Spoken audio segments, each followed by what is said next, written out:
আজ 17 ডিসেম্বর খুলনা হানাদার মুক্ত দিবস। 1971 সালের 16 ডিসেম্বর বাঙালির বিজয় অর্জিত হলেও পাক বাহিনীর কবল থেকে খুলনা মুক্ত হয় 17 ডিসেম্বর। 16 ডিসেম্বর ভয়াবহ যুদ্ধের পর 17 ডিসেম্বর ভোরে খুলনার শিরোমণি এলাকায় মিত্রবাহিনী ও মুক্তি সেনাদের কাছে 3000-এরও বেশি পাক বাহিনী আত্মসমর্পণ করে। মুক্তিবাহিনী ও মিত্রবাহিনীর যৌথ আক্রমণে যশোর ক্যান্টনমেন্ট ছেড়ে 9 ডিসেম্বর নোয়াপাড়া হয়ে খুলনার দিকে অগ্রসর হয় পাক হানাদার বাহিনী। পাকিস্তান বাহিনী ট্যাঙ্ক, কামান, সাজোয়া বহর আর গোলাবারুদ সহ খুলনার শিরোমণি, ইস্টার্ন গেট ও ফুলবাড়ি গেট এলাকায় ঘাঁটি স্থাপন করে যুদ্ধ চালিয়ে যেতে থাকে।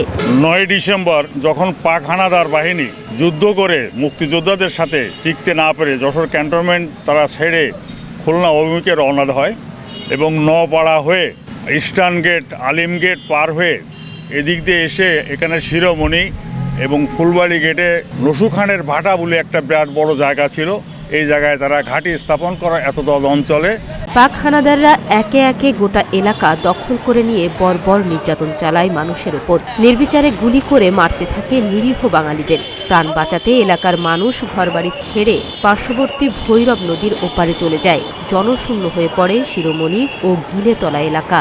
শিরোমণি আইসা পাক সেনারা আস্তানা গাড়ে এবং আমরা যেখানে দাঁড়াই আছি এইখানে একটা গোডাউন আছে, এই গোডাউনে নারী এবং পুরুষ আইনা এখানে আটকাই রাখতো এবং টর্চিং করতো।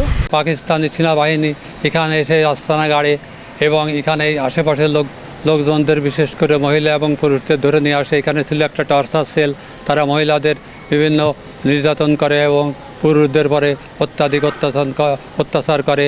এই জন্য এলাকার সমস্ত লোকজন তাদের ভয়ে, পাকিস্তানি সেনাবাহিনীর ভয়ে এখান থেকে পালিয়ে যায়। খানসিনারা যখন এখানে দখল করার পরে প্রচুর গুলিগুলো হয়, এখানে কোনো লোকজন জনশূন্য বসতি ছিল। 14 ডিসেম্বর ফুলতলায় অবস্থানরত মিত্রবাহিনী সহ মুক্তি সেনারা পাক সেনাদের শিরোমণি ঘাঁটিতে চারদিক থেকে আক্রমণ করে।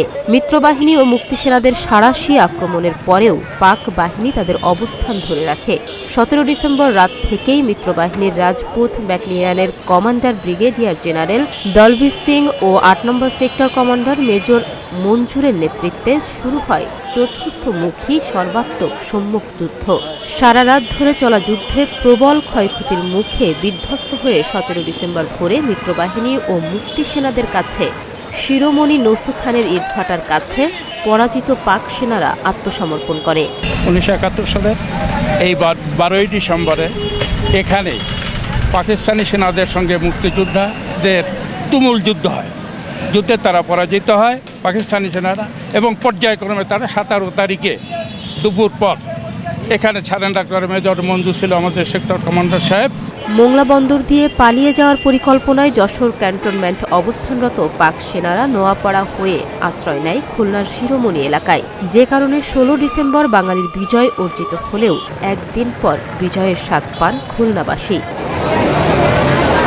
তাহনিয়া ইয়াসমিন, প্রতিদিনের বাংলাদেশ।